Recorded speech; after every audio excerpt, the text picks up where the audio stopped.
in real life situations, how we conduct a procurement. So first you need to decide whether you will do it yourself as a contractor, especially if you are a contractor. Are you going to do it yourself or you will sublet? Now procurement may mean different things to different people depending on your chair, where you are sitting. Are you sitting with the builder or you are sitting with the employer? For the contractor, he has to decide whether he will self-perform it or he will outsource it. Okay, if you are working for the contractor.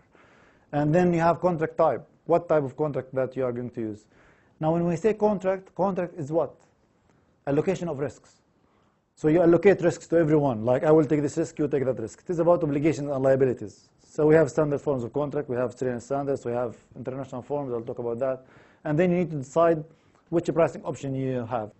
Then you reach to the contract, which contract you will use. Bespoke contract, you know what does it mean? Bespoke? Bespoke contract, any idea? Bespoke is what you can draft on your own without having any standard form as a reference. So you have initiated yourself. And usually we have a lot of flaws in that. You initiate a contract on your own.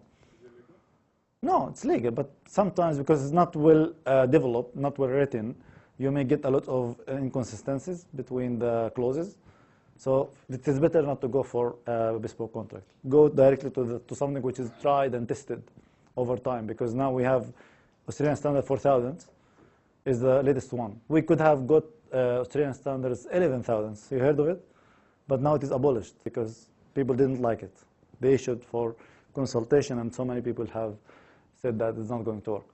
Okay, and then you have bidder process, and then the evaluation criteria. We have two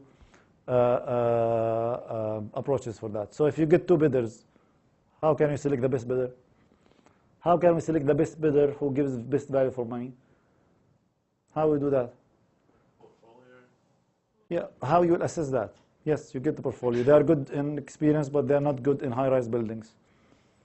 And the other one is vice versa. So how could you assess that? We use a similar arrangement. We use this. Yeah, we use this.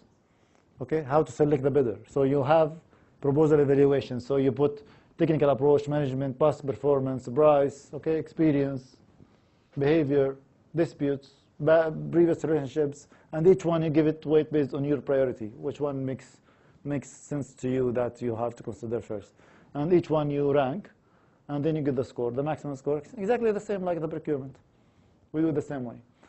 And I think you are aware of the lump sums, and the flexibility of the employer to make changes will be minimized if he gets into a lump sum contract, and will be maximized if he's having it on a cost plus contract. So mainly we talk about fixed price lump sum or fixed price unit rates. Okay, these are the major forms that we have. Or if you don't want to go for fixed price, there is another arrangement called cost plus, whether you go for incentives or you go for percentage fee or fixed fee.